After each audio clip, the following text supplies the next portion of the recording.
샬롬, 주님의 평안을 전합니다. 2022년 5월 셋째 주 부활절 제5주간 좋은 가정예배를 함께 드리시겠습니다. 오늘 가정예배를 통하여서 여러분의 가정 가운데 하나님의 놀라우신 은혜가 나타나기를 간절히 소망합니다. 다 함께 조용한 기도하심으로 좋은 가정예배를 드리겠습니다. 그 얼마나 아름답고 즐거운가.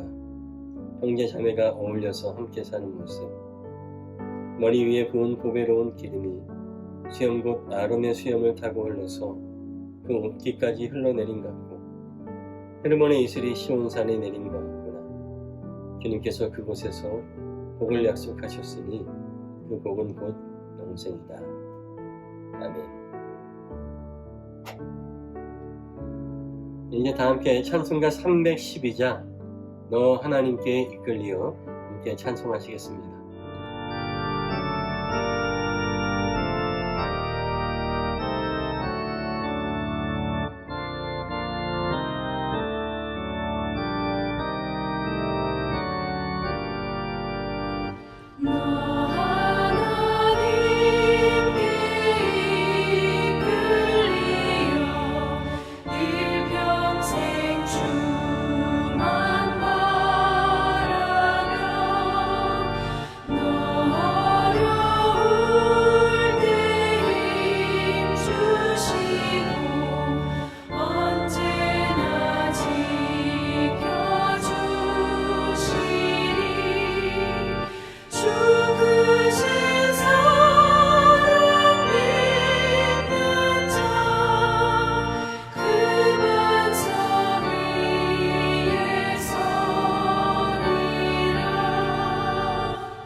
아멘. 이제 예배를 위해서 가족 중에 한 분께서 기도해 주시겠습니다. 함께 기도하시겠습니다.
오늘 우리에게 주시는 주님의 말씀은 신약성경 요한복음 9장 24절에서 34절까지의 말씀입니다.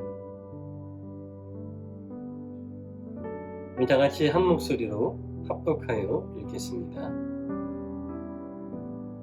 바리새파 사람들은 눈멀었던 그 사람을 두 번째로 불러서 말하였다. 영광을 하나님께 돌려라. 우리가 알기로 그 사람은 죄인이다. 그는 이렇게 대답하였다. 나는 그분이 죄인인지 아닌지는 모릅니다. 다만 한 가지 내가 아는 것은 내가 눈이 멀었다가 지금은 보게 되었다는 것입니다. 그래서 그들은 그에게 물었다. 그 사람이 네게 한 일이 무엇이냐? 그가 네 눈을 어떻게 뜨게 하였느냐? 그는 대답하였다. 그것은 내가 이미 여러분에게 말하였는데 여러분은 고지 듣지 않았습니다. 그러면서 어찌하여 다시 들으려고 합니까? 여러분도 그분의 제자가 되려고 합니까? 그러자 그들은 그에게 욕설을 퍼붓고 말하였다. 너는 그 사람의 제자이지만 우리는 모세의 제자이다. 우리는 하나님께서 모세에게 말씀하셨다는 것을 알고 있다. 그러나 그 사람은 어디에서 왔는지 우리는 알지 못한다. 그가 그들에게 대답하였다. 그분이 내 눈을 뜨게 해주셨는데도 여러분은 그분이 어디에서 왔는지 모른다니 참 이상한 일입니다. 하나님께서는 죄인들의 말은 듣지 않으시지만 하나님을 공경하고 그의 뜻을 행하는 사람의 말은 들어주시는 줄을 우리는 압니다. 나면서부터 눈먼 사람의 눈을 누가 뜨게 하였다는 말은 창세로부터 이제까지 들어본 적이 없습니다. 그가 하나님께로부터 오신 분이 아니라면 아무 일도 하지 못하셨을 것입니다. 그들은 그에게 말하였다. 네가 완전히 죄 가운데서 태어났는데도 우리를 가르치려고 하느냐? 그리고 그들은 그를 바깥으로 내쫓았다. 아멘. 오늘 말씀의 제목은 한 가지 아는 것, 한 가지 아는 것이라는 제목으로 함께 은혜를 나누겠습니다. 날 때부터 맹인된 사람이 예수님을 만납니다. 그의 장애가 누구의 죄 때문인지를 묻는 다른 사람들과 달리 예수님은 그 장애가 하나님이 하시는 일들을 드러내시기 위해서 주신 것이다 라고 말씀하고 있습니다. 깜깜한 어둠 속에 있던 그의 심장까지 뚫고 들어오는 빛의 말씀이었습니다. 그 말씀과 함께 예수님은 그의 눈을 뜨게 해 주셨습니다. 할렐루야죠. 그런데 하필 그날이 안식일인 것을 꼬투리 잡아서 바리새인들은 시비를 걸고 취조를 합니다. 예수님에 대한 적개심으로 들끓는 사람들 앞에서 그 맹인의 부모는 두려움에 사로잡힙니다. 우리는 모릅니다. 다 큰 사람이니 그에게 물어보십시오. 그가 자기 일을 이야기할 것입니다. 다 큰 사람이란 장성한 사람입니다. 자기에게 일어난 일을 이야기할 수 있는 사람입니다. 청년은 자기 인생의 증인이지요. 바리새인들은 다시 청년을 신문하면서 예수님을 죄인으로 몰아가려고 하는 의도를 드러내고 있습니다. 이미 굳어진 자기의 생각을 더욱 공고히 다지려고 하는 낡은 수법이죠. 그때부터 청년의 이른바 똘끼가 발동합니다. 나는 그분이 죄인인지 아닌지 모릅니다. 다만 한 가지 내가 아는 것은 내가 눈이 멀었다가 지금은 보게 되었다는 것입니다. 바리새인들은 다시 어떻게 눈을 뜨게 되었느냐 라고 묻습니다. 이때 청년의 대답이 가관입니다. 그것은 내가 이미 여러분에게 말하였는데 여러분은 고지 듣지 않았습니다. 그러면서 어찌하여 다시 들으려고 합니까? 여러분도 그분의 제자가 되려는 것입니까? 이성을 잃고 욕을 퍼붓는 바리새인들 앞에서 청년은 예수님이 자신의 눈을 뜨게 해주신 것은 그분이 하나님께로부터 왔기 때문이다 라고 당차게 선언합니다. 결국 34절의 말씀에 청년은 바깥으로 쫓겨났지만 그러나 그 무엇으로도 뒤흔들 수 없는 그 청년의 정신이 그의 안에 든든히 자리하고 있음을 느낍니다. 이 이야기를 읽고 상고할 때마다 우리는 내가 다시 청년이 되기로, 내 인생의 생생한 증인이 되기로 다짐해야 합니다.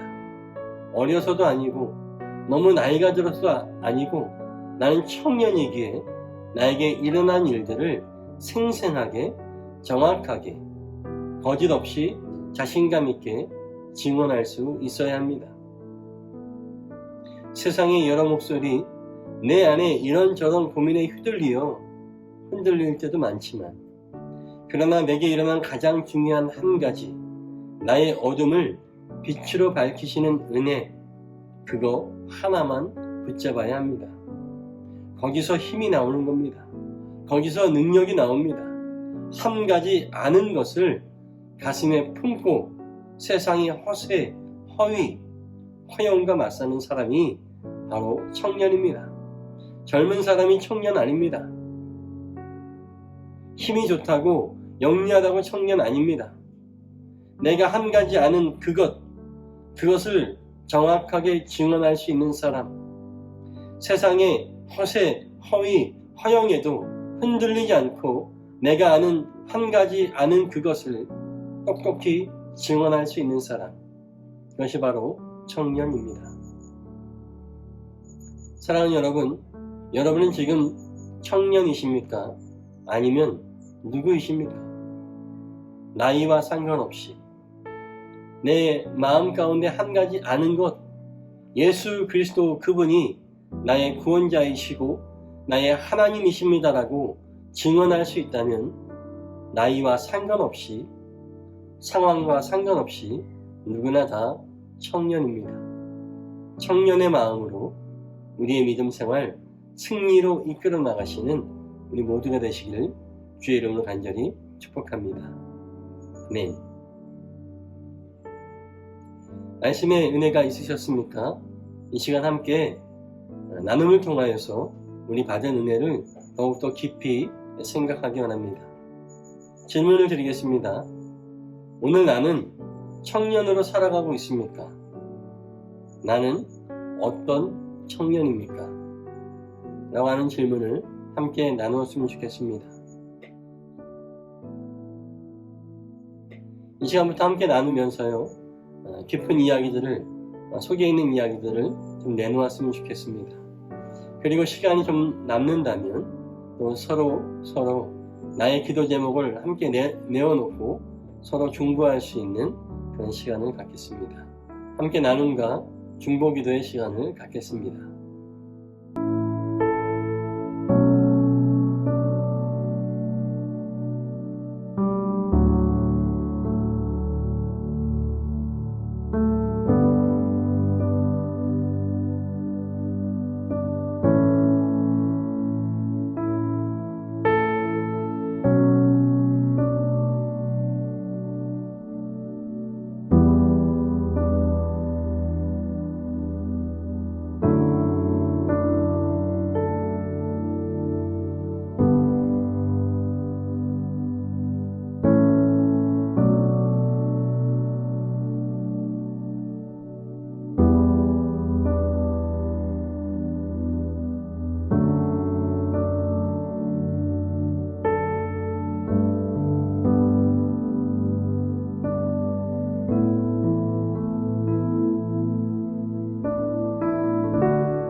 아멘. 귀한 나눔 있으셨습니까? 청년의 마음을 다시 회복하셨습니까? 귀한 은혜 있으신 줄로 믿습니다. 이제 제가 마침 기도하고 이어서 주님 가르쳐 주신 기도로 오늘 좋은 가정 예배를 마치겠습니다. 기도하시겠습니다. 주님, 예수 그리스도의 은혜의 빛을 받아 넉넉한 생명의 기운을 내뿜는 삶을 살게 하여 주시옵소서. 낡은 시대의 권위주의와 권태, 두려움과 분노에 물들지 않고 오직 예수 안에 있는 생명의 빛을 향해 날마다 올곧게 나아가게 하여 주시옵소서. 우리 안에 청년이 회복되게 하여 주시고 청년의 마음으로 주님을 따르는 귀한 제자의 삶 살아가게 하여 주시옵소서. 우리 주 예수 그리스도의 이름으로 간절히 기도하였사옵나이다. 아멘. 하늘에 계신 우리 아버지여, 이름이 거룩히 여김을 받으시오며 나라 임하옵시며 뜻이 하늘에서 이룬 것 같이 땅에서도 이루어지이다. 오늘날 우리에게 일용할 양식을 주옵시고 우리가 우리에게 죄 지은 자를 사하여 준 것 같이 우리 죄를 사하여 주옵시고 우리를 시험에 들게 하지 마옵시고 다만 악에서 구하옵소서. 대개 나라와 권세와 영광이 아버지께 영원히 있사옵나이다. 아멘. 할렐루야. 이번 한 주간도 청년의 마음을 갖고 승리하며 살아가시는 귀한 여러분들, 여러분의 가정, 여러분의 모든 삶의 지경이 되기를 주의 이름으로 간절히 축복합니다. 샬롬.